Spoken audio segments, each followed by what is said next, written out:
fellas, ladies, let's talk 2022 rookie drafts. I just updated my rookie rankings to reflect the last couple of months.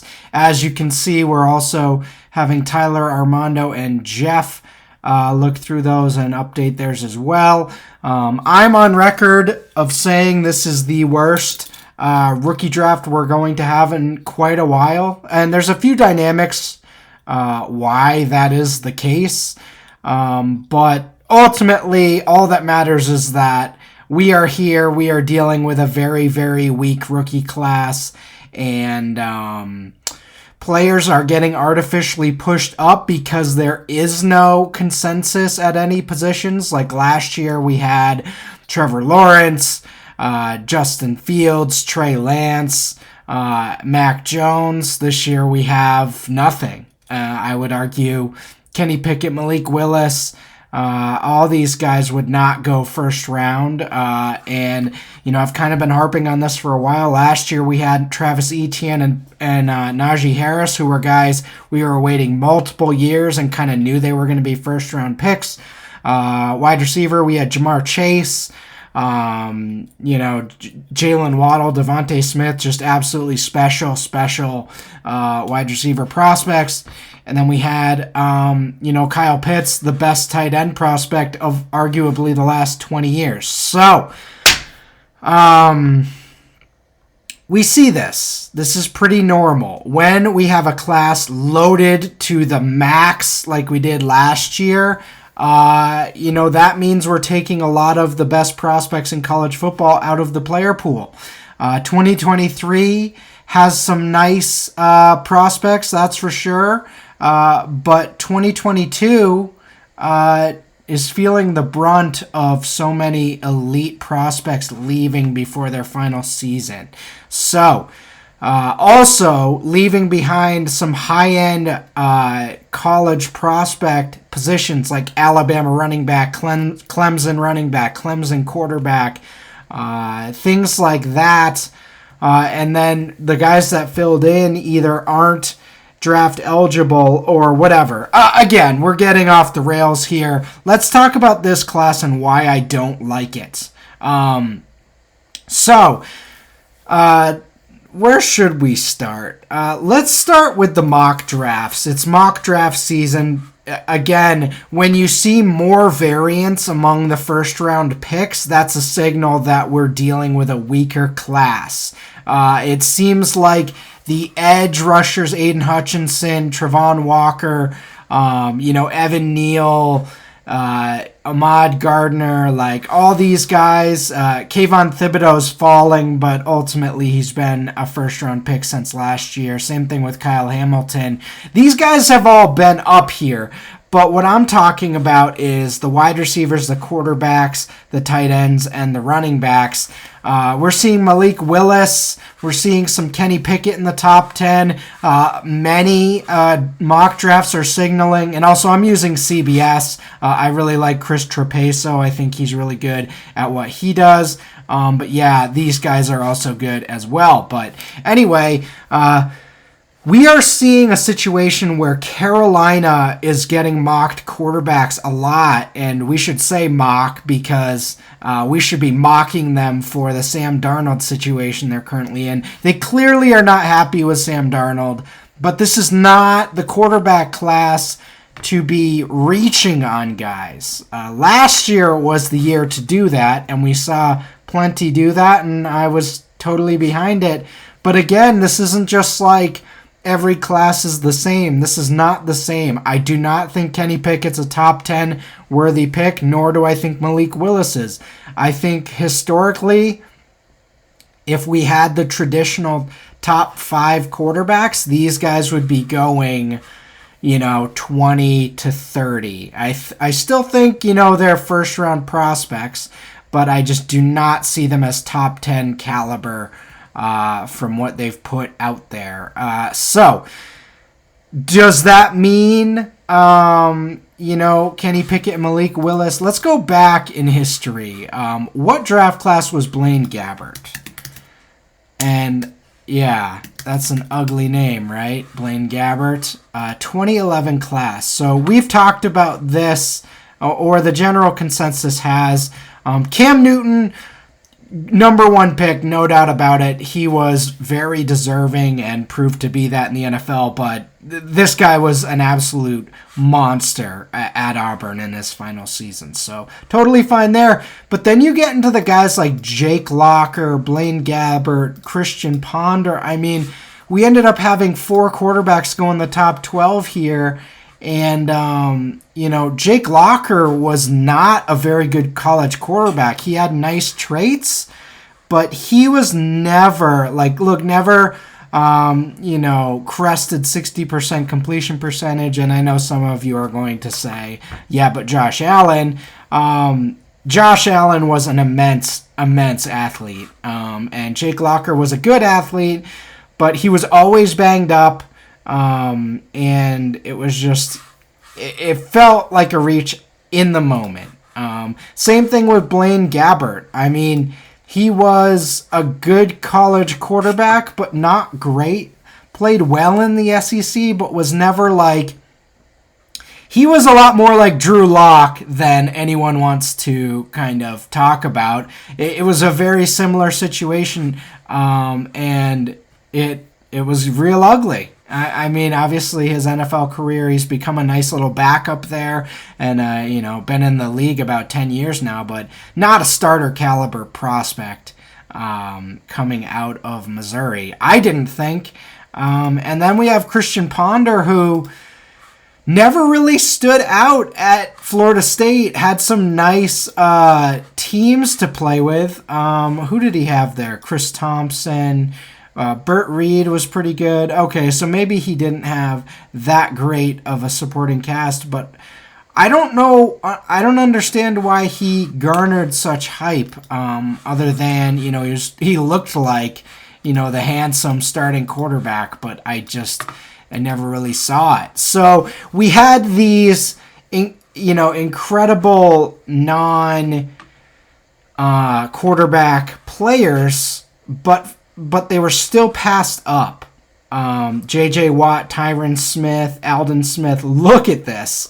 Just an absolutely monstrous top 12 there in terms of both awesome players and terrible mistakes. So the point is, the NFL has a long history of boosting up these guys, even in classes that they don't deserve it. So I believe... if Malik Willis is there and I need a quarterback in a super flex rookie draft, I'm not going to be afraid of him. But this isn't Trevor Lawrence. This isn't Trey Lance. This isn't Justin Fields. It's not even close. So I think we just have to recognize that. But then you get into the wide receivers. We have no real top 10 caliber wide receivers in this class. We're seeing Garrett Wilson kind of shift up into the top 10 here. I do think he's a very nice prospect. I think he's a first round prospect. He's just not close to Chase, Waddle, and Smith. I think there's a teardrop in first round caliber prospects. Same thing with Drake London. We're also seeing Chris Olave go in the first round. Jamison Williams, there's talk of him still being the wide receiver 1. And Treylon Burks, after, putting up a solid combine, but not a great one. I like all these guys, and I do think we could see 5 wide receivers go in the first round. I just don't see the high-end upside of previous classes. So that's kind of where I'm at with all this. And it's kind of, there's no first-round tight ends, not even close. And that usually helps us almost artificially boost up rookie drafts in the first round. If there's a first-round tight end, at least there's we can slot him in and then maybe get some wide receivers in a later first round. But as things stand, there's no first-round running backs. There's no consensus high-end wide receiver 1, and that's kind of what I'm talking about here. Everyone wants to get all hyped up about this wide receiver class, but it's who is the wide receiver 1? And, I don't see it. I see a bunch of late first round wide receivers that are kind of getting boosted up because there is no wide receiver one into the top 15 to 20 picks. And I'm okay with it. I like it. There's certainly some good situations these guys can go to, but the fact that there's such high variance in how people are ranking these guys is a signal to me, at least from my experience, that this isn't going to be, high end. We know when Julio, AJ Green, Calvin Johnson, Jamar Chase, we know when these guys are coming into the NFL. So I don't know. I like some of these guys. I think we're going to get some very fantasy relevant wide receivers. Again, I wasn't immensely high on Jalen Waddle this time last year. I really liked him. Elite athleticism, special skill set at Alabama. And, I kind of viewed him as that top 10 pick right on the edge there. And he ended up going top 5, but I like him more than everyone in this class. I don't think it's, I like Garrett Wilson. I like Treylon Burks. I like Chris Olave, Jameson Williams, but I think Waddle's better than all these guys.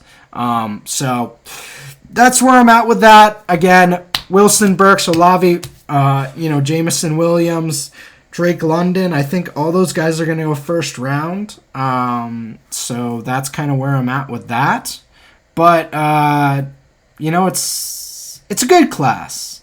It's a good class. This wide receiver class reminds me of, I think it was 2009, 2008, or 2009. Let's see. There was like 5 wide receivers that went in the first round. Not 2008. Yes, this one. Darius Hayward-Bay, Michael Crabtree, Jeremy Maclin, Percy Harvin, and Hakeem Nicks, Kenny Britt. Like, it was a bunch of really good wide receivers, but beyond Percy Harvin, there wasn't a guy in here that made me say, wow, this guy's going to be incredibly special. Crabtree was an awesome prospect, but he didn't even kind of get into that Amari Cooper range, never mind that, Julio, AJ Green type range. So that's kind of where I am with the wide receiver class. And then, I really like Breece Hall. I really like Kenneth Walker. I think those guys are worthy of being in, 2020 running back class contention. With the Cam Akers, the DeAndre Swifts, the guys like that. But again, I was much lower on that class than everyone as well. I don't, I got to get that first round draft capital to be like really confident a running back's going to hit, unless it's Jonathan Taylor. Is Breece Hall Jonathan Taylor? I don't think so. He's good. He's very good. I think he could be, a perennial top 5 guy on a perfect situation. So I'm drafting Breece Hall 101. There's no quarterback that's going to make me fade Breece Hall. And unless, someone goes to the Chiefs or something for wide receiver, I'm going to be taking Breece Hall number 1 in rookie drafts. But beyond that, Isaiah Spiller not testing out great. I know he's dealing with an injury. I'm curious to see where he goes. And if he doesn't go, then the bottom's going to drop out on this running back class because, my 4 through 10, I'm not confident in any of those guys. I love Kennedy Brooks. I like what Jerome Ford did in his final season. But, yeah. I don't know, guys. I don't know. Breece Hall feels like the only guy where I'm like, I'm in love with that play. I think he's a great, fantasy asset for the future. So I really like him. I think he could be a featured running back in the NFL. Kenneth Walker, I'm a little less, excited about, but that's the point of this class. And then tight ends, we got Jelani Woods, who's a super freak. Greg Dulcich, I really like as a, I think he can be a 2nd or 3rd round pick in the NFL draft and find his way into a starting position. But ultimately, this is going to be ugly. 2nd round rookie picks are going to be fun to take our shots on, 3rd rounders as well. But Yeah, without that high-end first round, I think we're in some trouble here. So that's kind of my general view of the class so far. I thank you guys for tuning in and hope you found something educational about this. As always, I'd appreciate it if you subscribe to the channel. Get me to 200 subscribers. I'd really appreciate that. And as always, thanks for tuning in.